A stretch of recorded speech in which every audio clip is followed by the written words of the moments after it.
அண்ணே ஒரு விஷயம் நான் சொல்கிறேன், நல்லா புரிஞ்சுக்கண்ணே. நான் என்ன விஜயும் டிவிக்கேவை இன்னும் அடிக்க ஆரம்பிக்கல. நான் அடிக்க ஆரம்பிக்கல. ஏன்னா தமிழ்நாடு அரசியலில் நான் எப்பொழுதுமே என்னுடைய பேச்சை மாற்றி பேசக்கூடிய ஆள் கிடையாது. விஜய் அவர்கள் அரசியலுக்கு வந்த முதல் நாள் நான் சொன்ன அதே கருத்தை தான் இன்னைக்கு சொல்கிறேன். அரசியலுக்கு புதியவர்கள் வரணும், எங்களோட ஒருத்தர் கூட்டணி சேரல அப்படிங்கிறக்காக அப்படியே நான் மாற்றியெல்லாம் பேச மாட்டேன். அவருடைய பாதையில் அவர் போகட்டும். அதே நேரத்தில் இந்த டப்பா இன்ஜின் அப்படின்னு அவர் சொன்னதுக்கான பதிலடி நான் கொடுத்துட்டேன். ஆனால் இன்னைக்கு டிவிக்கேவோ திரு விஜய் அவர்களோ இந்த கட்சியில் இருக்கக்கூடிய அல்லு சில்லுகளை வச்சுக்கிட்டு வம்பிழுத்தாருன்னா என்னுடைய பதிலும் மிக கடுமையாக இருக்கும். அதே பிலோ த பெல்ட் நான் போவேன், விஜய் மேலேயே நான் போவேன். அது வேண்டாம். ஒரு நாகரிகமான அரசியல்னு விஜய் சொன்னனால என்னுடைய பதிலும் இன்னைக்கு நாகரிகமாக இருக்குது.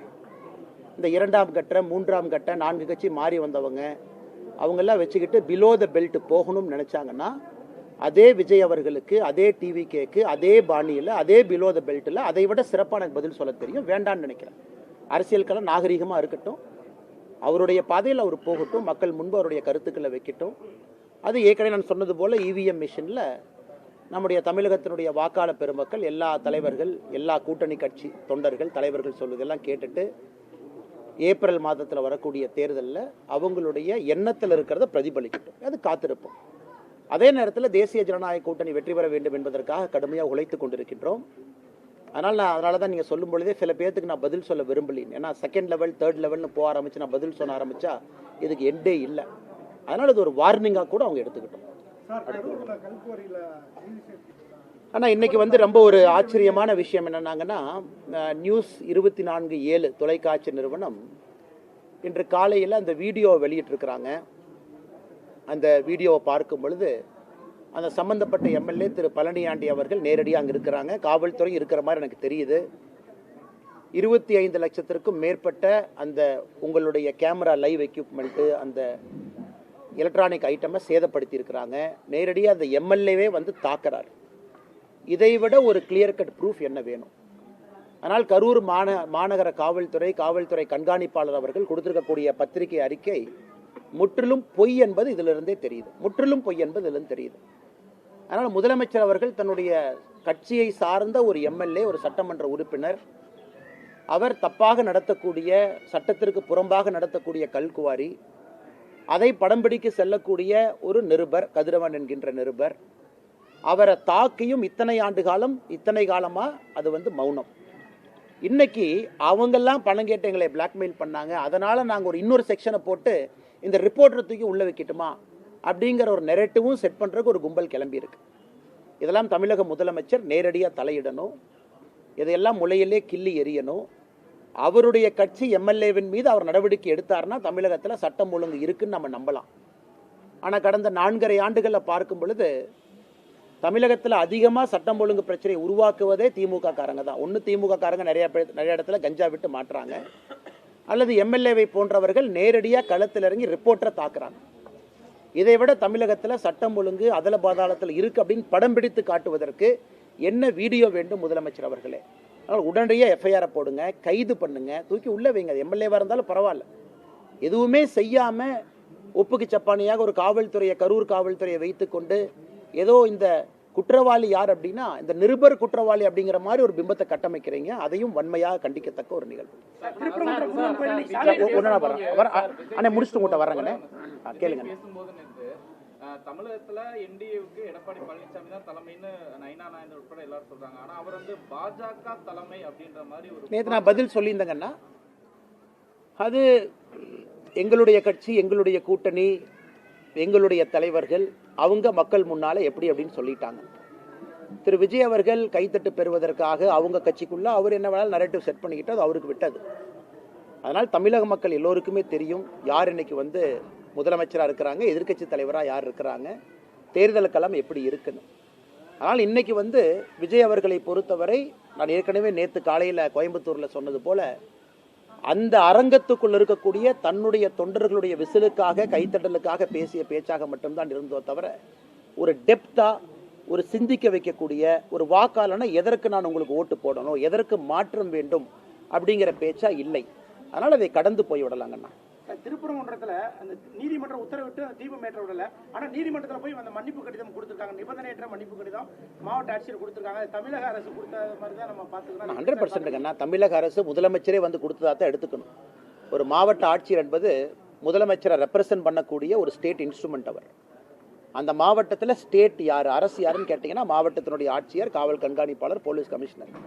இன்னைக்கு அவங்க போய் கோர்ட்டு முன்பு நின்று மன்னிப்பு கேட்குறாங்கன்னா இது எந்த அளவுக்கு சீரியஸாக போயிருக்கு, எந்த அளவுக்கு முதலமைச்சர் வாக்கரசியலுக்காக, மைனாரிட்டியை தாஜா செய்ய வாக்கரசியலுக்காக இதை எக்ஸ்கலேட் பண்ணி இந்த நிலைமை கொண்டு வந்து நிறுத்திட்டார்.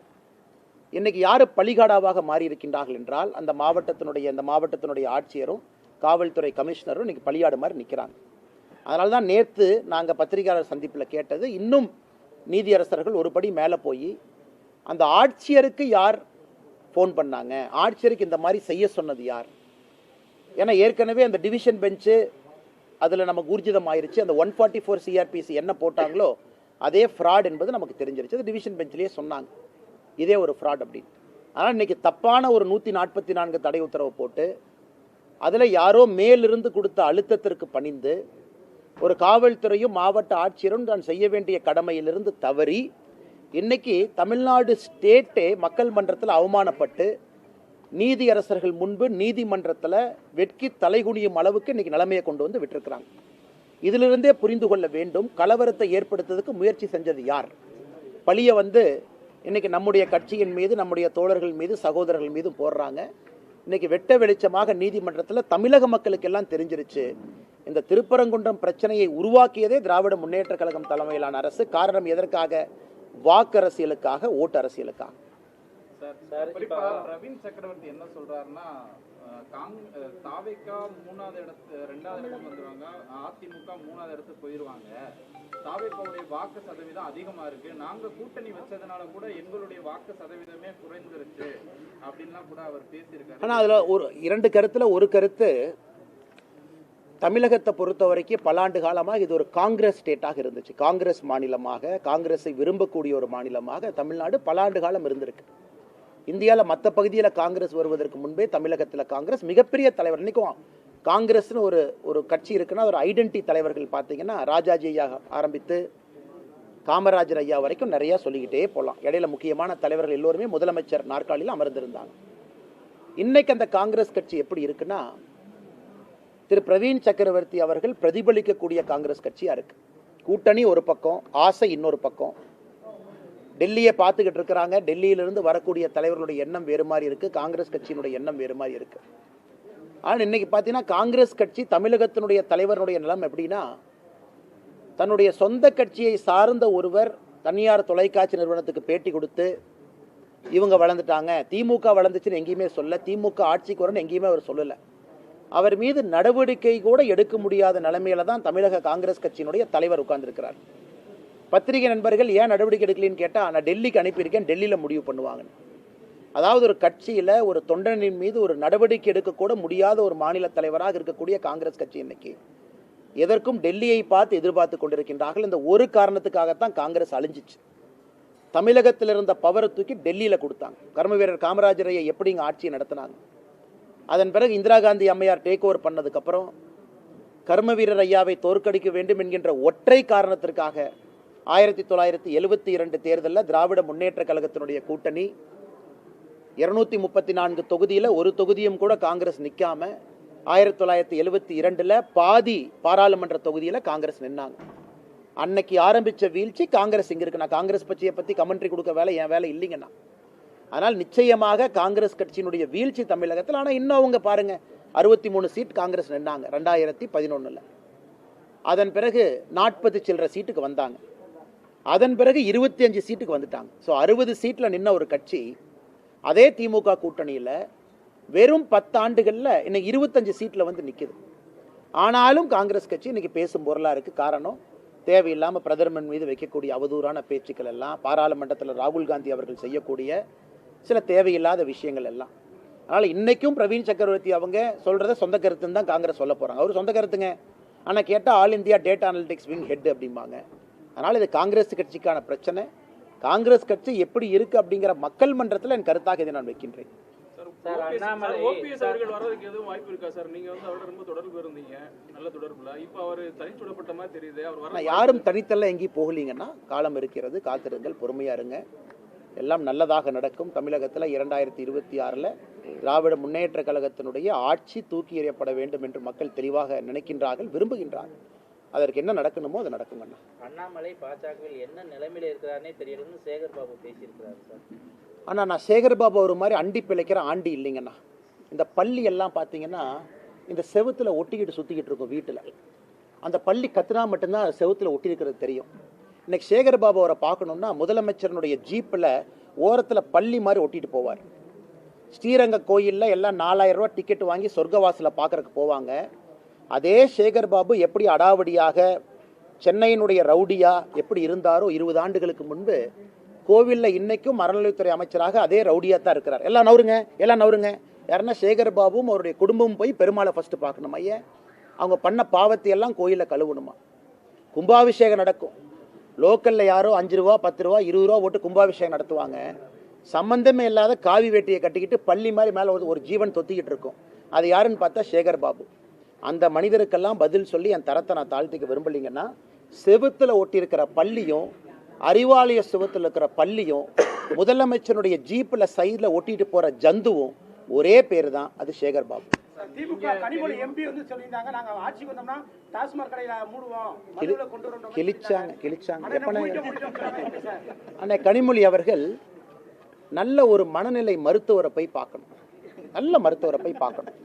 அவருக்கு இந்த 15 வருஷம் வீடியோவில் கனிமொழி அக்காவுக்கு போட்டு காட்டணும். இந்த சில படத்தில் பார்த்தீங்கன்னா, ஏதோ ஒரு படத்தில் பார்த்தேன், இந்த காலையில் ஒரு உயிர், நைட்டு ஒரு உயிர், ரெமோ, அன்னியன் ஒரு கேரக்டர் அப்பப்போ மாறும். அந்த கேரக்டராக கனிமொழி அக்கா மாறிட்டாங்க. தேர்தல் வரும் பொழுது டாஸ்மார்க்கை மூடுவேன், தேர்தல் நடந்து முடிந்த பிறகு எஸ்கேப்பு, அதன் பிறகு 5 ஆண்டுகள் கழித்து திமுகவினுடைய தேர்தல் வாக்குறுதி குழுவினுடைய தலைவி. நீங்கள் 2021 கொடுத்த வாக்குறுதியினுடைய வெள்ளை பேப்பரை கொடுங்கன்னா சிரிப்பாங்க, அதை பற்றி பேச மாட்டாங்க. அதனால் கனிமொழி அவர்கள் எப்படி பேசுகிறாங்கன்னே தெரில. அந்நியனாக பேசுகிறாங்களா, அம்பியாக பேசுகிறாங்களா, இல்லை ரெமோவாக பேசுகிறாங்களான்னு தெரியாது. மாறி மாறி பேசக்கூடிய அரசியல்வாதியாக அருமை அக்கா கனிமொழி அவர்கள் என்று மாறி இருக்கின்றார். மதுரை மாநகரம் தூய்மையற்ற மாநகரமா இருக்கு. ஆனா மதுரை நாடாளுமன்ற உறுப்பினர் வந்து தொடர்ந்து மத்திய அரசுக்கு எதிராக அந்த கருத்துக்களை சொல்லிட்டு வர்றாரு. தமிழகம் வந்து கடைசி பொசிஷனுங்கண்ணா. இன்னைக்கு இந்தியாவில் 10 லட்சம் பேர் இருக்கக்கூடிய நகரத்தில் இந்தியாவுடைய கடைசி இடத்துல மதுரை இருக்கு. ஆனால் இதெல்லாம் தமிழ் சங்கம் பார்த்த ஒரு ஊர். தமிழகத்தில் இந்தியாவில் எப்படி வாரணாசிக்கு இன்னைக்கு நம்ம சொல்கிறோம் காலத்தால் அழிக்க முடியாத ஊருன்னு சொல்கிற மாதிரி, தமிழகத்தில் ஒரு நகரத்தை சொல்லணும்னா அது மதுரை தான். காலத்தை கடந்து நிற்கக்கூடிய ஒரு ஊர். இன்னைக்கு வாரணாசி எப்படி இருக்குன்னு பாருங்கள். மதுரை அளவுக்கு பழமையான வாரணாசி எங்கே கொண்டு போய் வச்சுருக்காங்க. இன்னைக்கு மதுரையை எங்கே கொண்டு போய் அவங்க விட்டுருக்காங்க அரசியல்வாதிகள். குப்பை நகரமாக இப்படிப்பட்ட சரித்திர புகழ்பெற்ற மதுரையை மாற்றிட்டு இன்னைக்கு சு வெங்கடேசன்னே பட்ஜெட் வந்துச்சுன்னா பட்ஜெட்டை பற்றி பேசுகிறாரு, அப்புறம் ஏதோ புக்கு விழாக்கு போகிறாரு, சினிமா பாட்டு ரிலீஸ் விழாக்கு போகிறாரு, அப்புறம் திமுகவை பற்றி மட்டும் பேச மாட்டார், எல்லாத்த பற்றியும் பேசுவார். ஏன்னா அவர் மதுரையில் அவருக்கு இருக்கிற ஓட்டு 10,000க்கு கீழே தான். திமுக காரங்களோட சேர்ந்தா தான் மதுரையில் அவர் ஜெயிக்க முடியும். அதனால் திமுக காரங்களை பற்றி மட்டும் பேசவே மாட்டார், மிச்சதெல்லாம் அவர் பேசுவார். அதனால் இன்றைக்கி மதுரை மாநகரத்தினுடைய எம்பி நிலைமையை நினச்சா ரொம்ப பரிதாபமாக இருக்குங்கன்னா, பாராளுமன்றத்தில் மோடி அவர்களை குற்றம் சொல்வது, குறை சொல்வது, பல பொய்களை சொல்லி மாட்டியிருக்கிறார். இதற்கு முன்பு விமான நிலையத்தை பற்றி ஒன்று சொன்னார், அதற்கு நம்முடைய விமானத்துறையினுடைய அமைச்சரை நேரடியாக பதில் சொல்லியிருந்தாங்க. எப்பாவது பாராளுமன்றத்தில் இந்த குப்பை பிரச்சனை இருக்குது அப்படின்னு பேசியிருக்காராங்கண்ணே, குப்பை பிரச்சனைக்கு முழு காரணம் திராவிட முன்னேற்ற கழகம் அப்படின்னு பேசியிருக்காராங்கண்ணே, முதலமைச்சரை சந்தித்து மதுரையில் இருக்கக்கூடிய குப்பை பிரச்சனைக்கு தீர்வு கேட்டிருக்காராங்கண்ணே, இங்கே இருக்கக்கூடிய மேயரோடு உட்கார்ந்து குப்பை பிரச்சனை தீர்ப்பதை பற்றி பேசியிருக்காரா? ஆனால் பேசுகிறதெல்லாம் China, America, Greenland, Antarctica, Siberia, அது வேற என்ன புதுசாக ஒரு நாடு இருக்கும், அந்த நாடு தான். 3 மாதங்களா மேயர் இல்லாமல் இருக்கு சார் மதுரை மாநகராட்சி. ஆனால் கரெக்ட், இந்த மதுரை மாநகராட்சி தான் அந்த ஃபேமஸாக அந்த ஊழல் வழக்கில் எல்லாம் மாற்றி மாற்றி கம்ப்ளைண்ட் கொடுத்து கடைசியில் அறிவாலயத்தில் மேயரை வீட்டுக்கு போக சொல்லி இன்றைக்கி மேயரே இல்லாத ஒரு நகரமாக மதுரை மாறி இருக்கிறது. அது இங்கே இருக்கக்கூடிய 2 அமைச்சர்களுக்கு கொண்டாட்டம். ஏன்னா மேயர் பார்த்தீங்கன்னா இந்த அமைச்சர் கார் பக்கத்தில் போகிறதா, இந்த அமைச்சர் கார் பக்கத்தில் போகிறதா, அந்த அம்மாவுக்கு பெரிய பிரச்சனையாக ரொம்ப காலமாக இருந்துச்சு. இன்றைக்கி மேயர் பதவியே இல்லாதனால இந்த தனிக்காட்டு ராஜாவாக 2 அமைச்சர்களும் சுற்றிக்கிட்டு இருக்கிறாங்க. அவங்க ஈகோலையே மதுரை அழிஞ்சிருச்சு.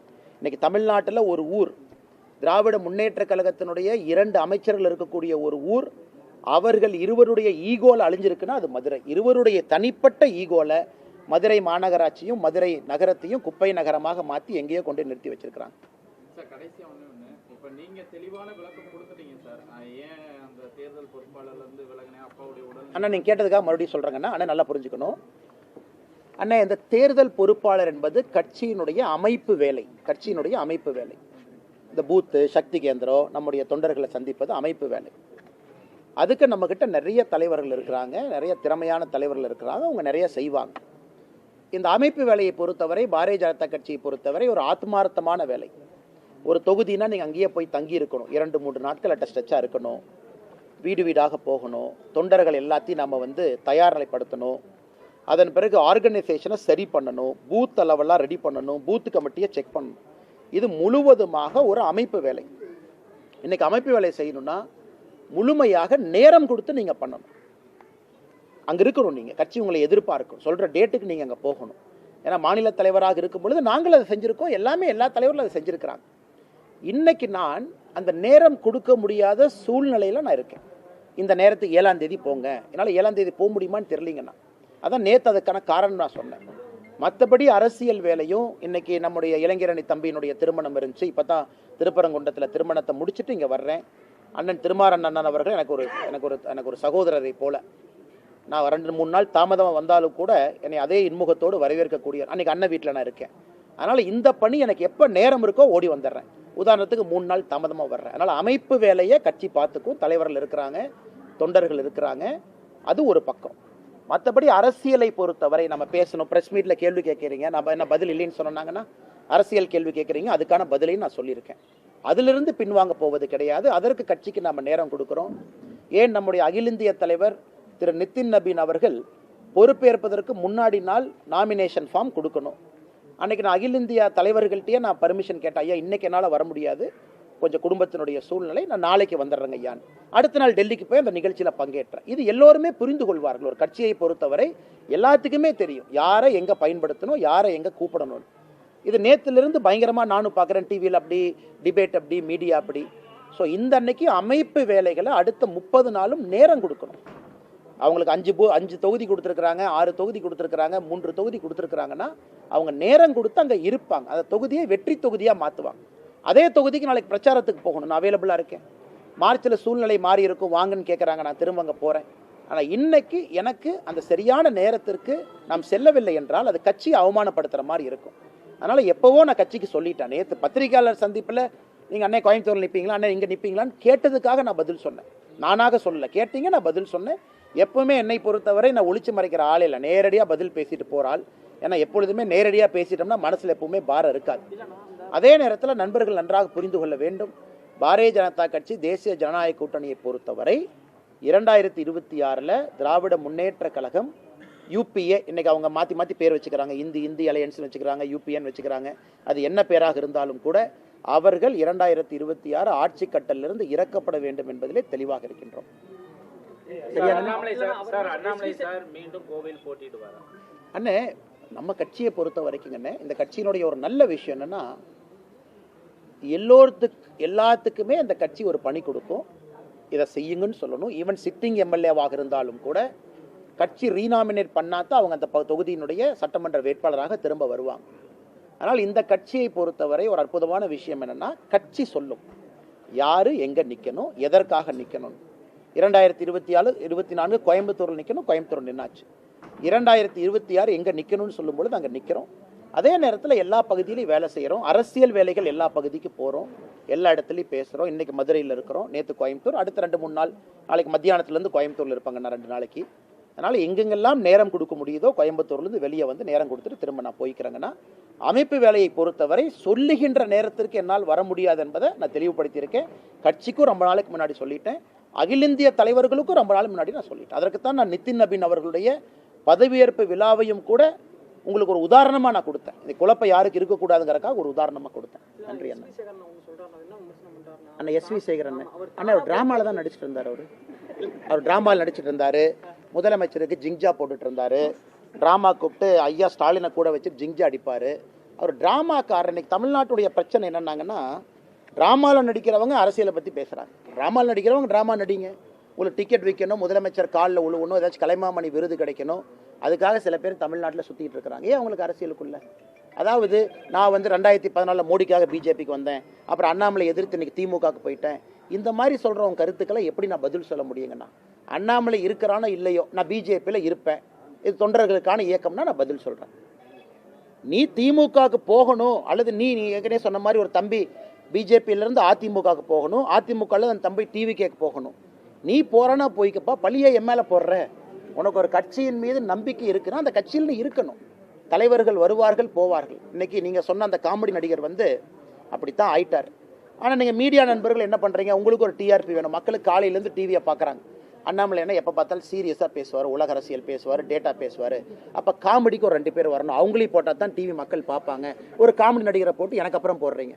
அந்த காமெடி நடிகர் 2 கருத்து சொல்கிறாங்கன்னு மறுபடியும் என்கிட்ட கேட்குறீங்க. அதனால் காமெடி நாடக நடிகரை காமெடியாகவே வச்சுக்குவோம். இத்தனை நாளாக பதில் சொல்ல நீங்கள் கேட்டதுக்காக சொல்கிறோம். அவர் கஷ்டப்பட்டு ஒரு டிக்கெட் 2 டிக்கெட்டை விற்றுட்டு அப்படியே ஸ்டேஜில் நடிச்சுக்கிட்டோம். இன்னைக்கு ஒரு சீட்டுக்காக, ஒரு எம்எல்ஏ சீட்டுக்காக சில காமெடி நடிகர்கள் தமிழகத்தில், நாடக நடிகர்கள் பிச்சை எடுக்கக்கூடிய நிலையில் ஆண்டவன் அவங்கள வச்சுருக்கான். ஆனால் கேட்டால் நான் அந்த கட்சியில் அப்படி இருந்தேன், அந்த கட்சியில் எம்எல்ஏவாக இருந்தேன், அதுக்கப்புறம் பிஜேபிக்கு வந்து அதுக்கப்புறம் டிஎம்கேக்கு போனேன். நாடக கூடாரம் போல் கட்சி கட்சியாக மாறுறவங்களுக்கெல்லாம் எப்படி நான் பதில் சொல்ல முடியுங்கண்ணா? பார்ப்பேன்.